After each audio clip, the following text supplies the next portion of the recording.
And there is actually ice on the tent this morning, which is just great since all my lower layers and shoes and everything were wet last night thanks to that bog. I think I'm gonna have to wait for the sun here.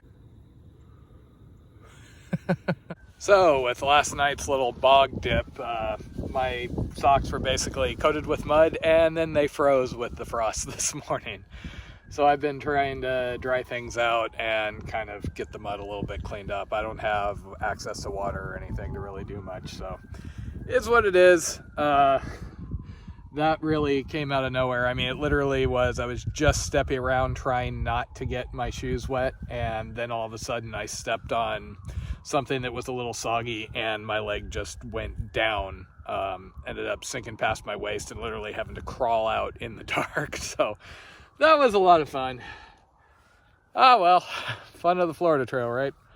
So what do you do when things go less than good and it's after dark and you're soaking wet up to your belly button and covered in mud? Well, not a whole hell of a lot I could do. I did have one of those little compact towels I'd grabbed out of a hiker box a while back. Tried to use that. That didn't help at all.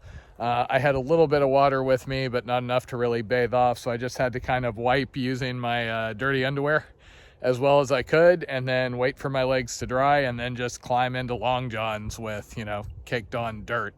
And then my shoes and everything I set outside and just got back into them this morning, mud and all.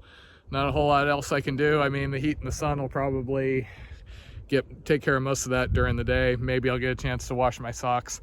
There's another bog up ahead, so I didn't really want to go with my one other pair of clean hiking socks and have those ruined instantly. So onward. So much for my shiny new shoes. So this particular spot is listed as a forest with flat spots. I mean, there are flat spots still. And just what I wanted this morning. More bog.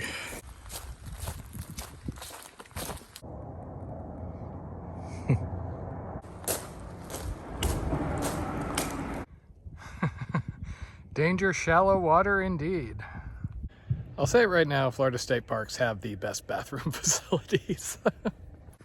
So here's another one of those fun little quirks of this trail.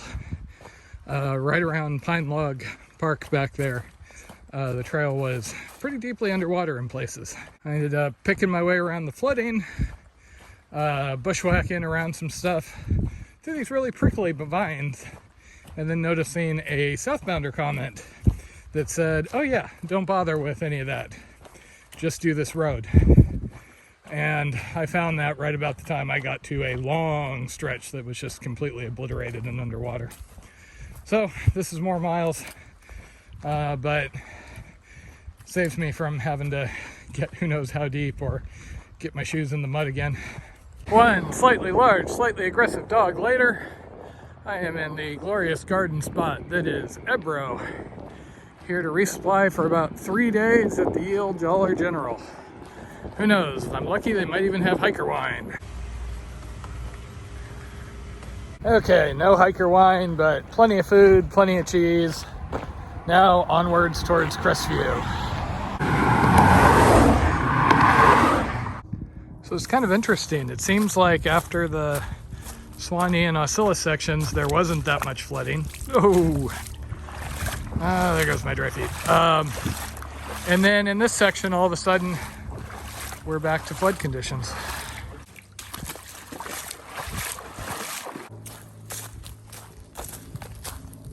So I ran into some guys that were hog hunting back here.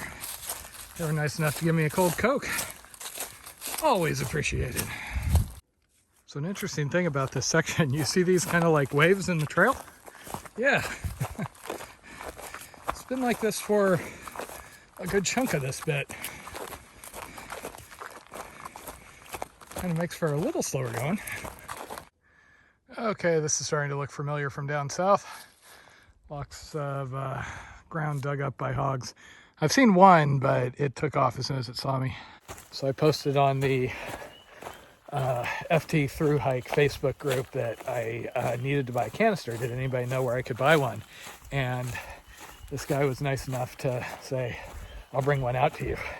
which then turned into him bringing a pizza, beer, and water out. So I've just been out at the trailhead chatting with him. It's now dark, so I'm doing something I almost never do, which is backtracking to a camp. Normally I push forward, but I don't want to be pushing on and not being able to find a place to camp at all tonight. So it looks like the latest challenge is Eglin Airforce Base. I should get there either tonight or tomorrow.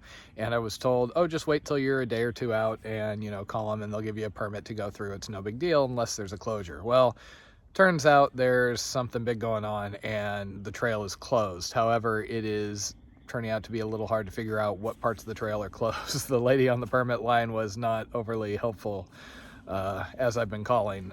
So right now I'm still trying to figure out, am I going to go around a section or am I going to jump off the trail and like take a 0 or 2? Because I don't want to miss Eglin. Everybody says that's one of the best parts of the trail. Not to mention the high point of the Florida Trail is in that section. And I got to visit that. I mean, come on. So we'll see. I may end up in a hotel tonight. I may be camped somewhere. The funny thing is having some factor like a fire or a base closure that gets in the way of me making progress probably bothers me a lot more than a lot of the other things that happen out here.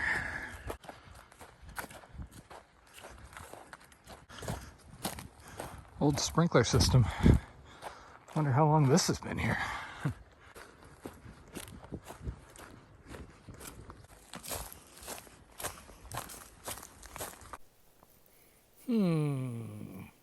So this could get interesting again. So a mix of pretty river and muddy bog.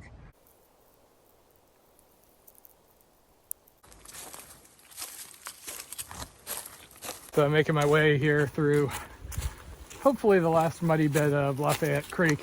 Just ran into 3 people, including a section leader from one of the sections further south. And they'd actually seen my videos. That's always really fun. You know, whoever made these gates didn't really account for somebody of a regular build with a pack trying to squeeze through here. I am really liking the clear water sources up here.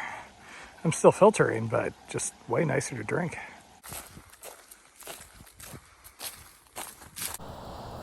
Well, that was fun. Just like playing Frogger. So I'm now paralleling 331. Currently having a debate with Jen, trying to look at the options. Whether I want to go into town and get a hotel and get cleaned up tonight or try and push on to Crestview in a couple of days.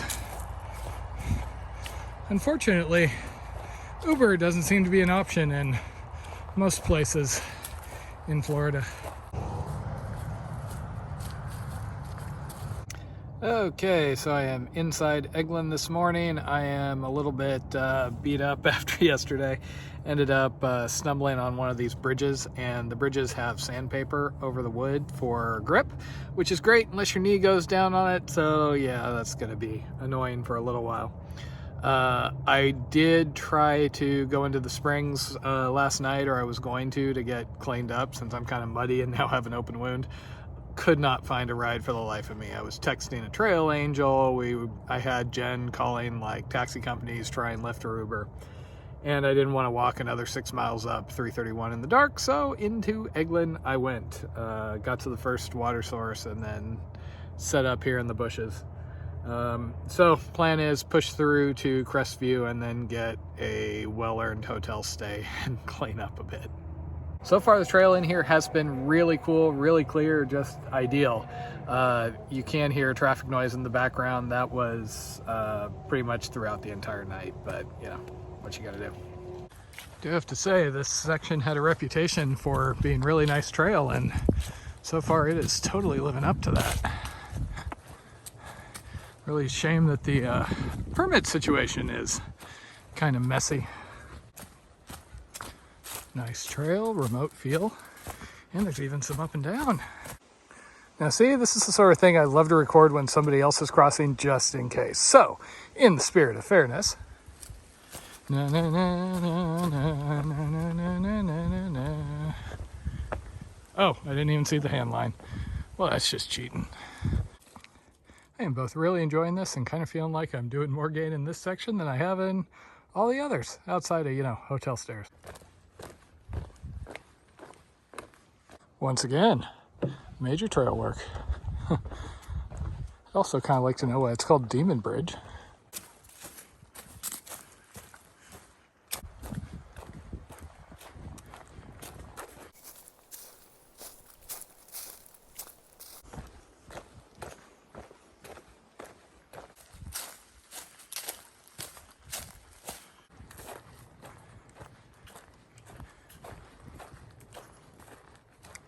Welcome to the highest point on the Florida Trail. I do really miss the mileage signs from the PCT. Seems like the mileage on the Florida Trail changes so often, they're not really built. Even where the midpoint is kind of changes year to year. Okay, just racing the dark here, trying to get to Red Deer Camp. I've already filled up on water, so I'm good to go overnight. And this should set me up for a hotel in Crestview tomorrow night. Still haven't decided if I'm just going to do one night or if I'm going to take a full zero. Okay, home sweet home, one way or another. Let's see if anybody's back here. Okay, and looks like it's just me. Not the flattest camp in the world, but it'll work. Okay, so just sitting here at Red Deer Campsite, making my coffee. Then I'm going to get going. I now have a plan. I just have to do about 20 some miles to Crestview, and then I'm going to take a zero. I haven't had one for a while, and I really need to clean up this thing on my knee. After that, it'll just be a couple of days to Pensacola. Then I get a ride back and start Blackwater and into Alabama. Only downside today, other than my knee, is I am really low in power. My battery went from 2 dots to 0 dots, and my phone has 35%, so probably a little sparse on the videos today. This campsite, I don't know if you can hear in the background of the video, but I think the 10 is a little bit north, so there's been traffic noise all night. In addition, this is in the flight path of something, and there were a lot of planes coming over at night, so I've been wearing my earplugs, which that worked well enough. Middle of nowhere, and then traffic central all of a sudden. Okay, I'm going to assume the Florida Trail counts as a paved road when it comes to Mr. Scary Sign, maybe?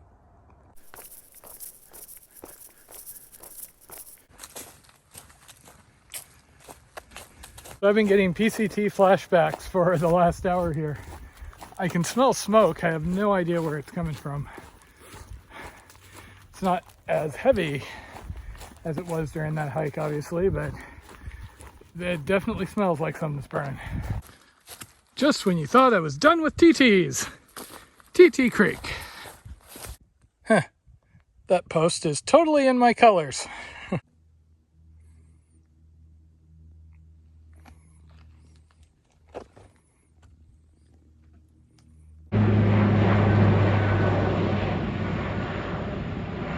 Kind of a cool little corridor back here in the military archery area. So it's currently around 1 o'clock and I've done 17 miles. Jen likes to laugh at me because I seem to be motivated by, getting to town and food and all that. Also, since my phone's low on battery, since the battery pack ran out on me unexpectedly, I haven't really had the option of, screwing around and replying to messages online, so all I'm doing is hiking. Can't even listen to my audiobook. Had to turn everything off. But hey, at least I should get to the hotel by mid to late afternoon, which will be nice. I mean, I really want to get to my hotel, but recliner chair. And I just had another one of those really awesome encounters with some people that thought I was both crazy and doing an awesome thing. Like I said, I just love running into folks. There's actually a sign over there that talks about the Florida Trail, and this guy and his mother just came up and he was explaining to her how, yeah, there's people that do this entire trail and it goes like all the way down into southern Florida. So I couldn't help myself but, piping up and going, yes, I can verify that. So I'm just enjoying the chair for another minute, and then I get to walk up that road towards Crestview. Good news is cold drinks, hot food, and a bathtub with hot water are waiting for me up there. Bad news is it's a couple miles of a busy road walk yet again. Well, this is going to be a nice relaxing way to finish the day. Crestview is really bloody busy traffic-wise. Okay, home sweet home for a night or two. And now I'm in Crestview enjoying what should be the final 0 of Florida. I haven't had a break for a while in between just being kind of beat up from that mud fall and the knee scrape. Figured it was better to come in and get cleaned up. And Crestview is right along the trail, so it worked out. Unfortunately, it's looked like Crestview isn't the most friendly to pedestrian traffic. Getting over to the Walmart to try and get a new canister and get some beer yesterday was a bit of an adventure. Nearly got run over a couple of times.